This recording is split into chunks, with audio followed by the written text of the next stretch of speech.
कामचोर देवरानी। एक बार की बात है, सुषमा अपने पूरे परिवार के साथ खुशी खुशी मोहन नगर में रहती थी। उसकी 2 बहुएं थी, पल्लवी और शिवानी। एक दिन दोनों बहुएं रसोई में काम कर रही होती है कि तभी उनकी सास सुषमा उन्हें बुलाती है। अरे बहू, जरा इधर तो आना। शिवानी, जरा जाकर देखना सासू माँ क्या कह रही हैं। दीदी आप ही देख लो ना जाकर, आपको भी तो सुनाई दे रहा है। अरे मैं आटा गूंद रही हूँ ना, तुम चली जाओ। हाँ तो मैं भी तो सब्जी काट रही हूँ ना दीदी। अरे बहू जल्दी आओ। ओह, ये तो जाएगी नहीं, मैं ही जाकर देखती हूँ कि क्या करना है। पल्लवी सुषमा के कमरे में जाती है। जी मम्मी जी, क्या हुआ? शाम को घर पर कुछ मेहमान आने वाले हैं, तो तुम अच्छा सा खाना बना लेना बहू। ठीक है मम्मी जी, आप बता दीजिए क्या क्या बनाना है और कितने लोग आ रहे हैं। सुनील की मौसी जी और उनका पूरा परिवार आ रहा है। कुल मिलाकर 3 लोग और हमें मिलाकर हुए 9 लोग। तो अभी से ही तैयारी करना शुरू कर दो। और हाँ, घर की सफाई भी कर देना, हाँ अच्छे से।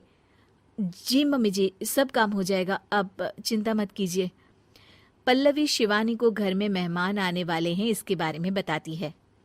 क्या 9 लोगों का खाना बनाना होगा, घर की सफाई करनी है? बाप रे, सासू माँ ने तो हमें घर की नौकरानी ही समझ कर रखा है।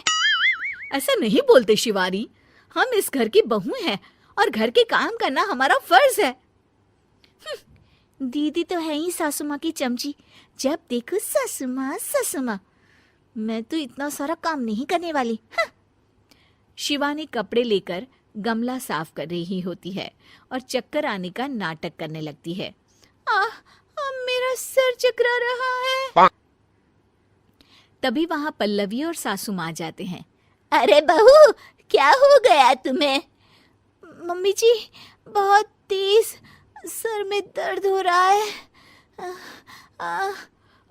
तुम एक काम करो शिवानी, आराम कर लो। नहीं नहीं दीदी, घर में मेहमान आने वाले हैं, मुझे आपकी मदद करनी चाहिए। अरे कोई बात नहीं शिवानी, तुम आराम कर लो, मैं सब काम कर लूंगी। ठीक है दीदी, अगर आप इतना कह रही हैं तो आराम कर लेती हूँ। शिवानी आराम से अपने कमरे में मैगजीन पढ़ रही होती है। इसे कहते हैं आराम की जिंदगी। इतना सारा काम।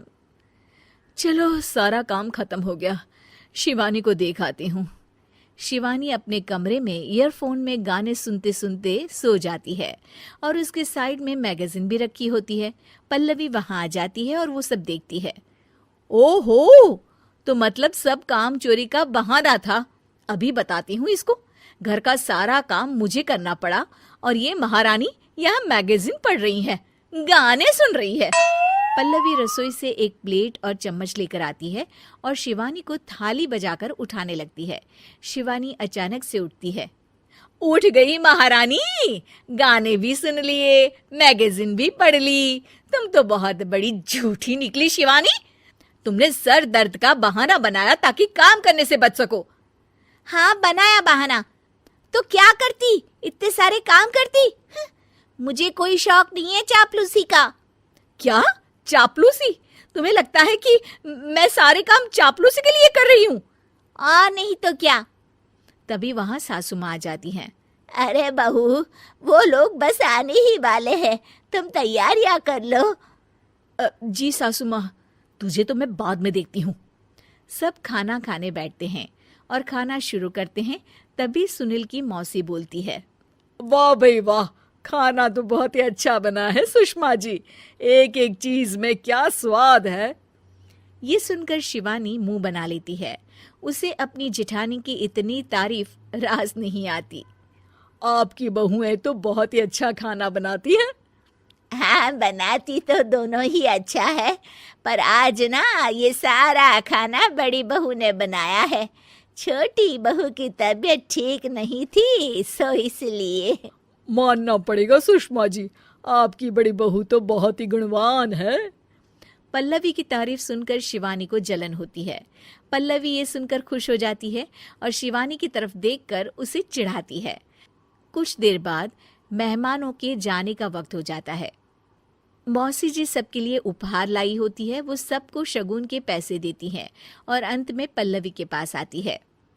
तुम्हारे लिए शगुन का लिफाफा तो है ही, पर बहू तुम्हें एक और उपहार भी मिलेगा इतना अच्छा खाना बनाने के लिए। मौसी अपने सोने के कंगन निकालकर पल्लवी को पहना देती है। ये लो, ये मेरे मनपसंद कंगन है, अब से ये तुम्हारे हुए। धन्यवाद मौसी जी। ये देखकर शिवानी तो पूरी तरह से जल जाती है और गुस्से से रसोई में चली जाती है। तभी वहां पल्लवी आ जाती है और उसे अपने कंगन दिखाने लगती है। देवरानी जी, अब आपका सर दर्द ठीक तो है ना? मुझे लगता है कि अब सर दर्द शुरू हो गया होगा आपका।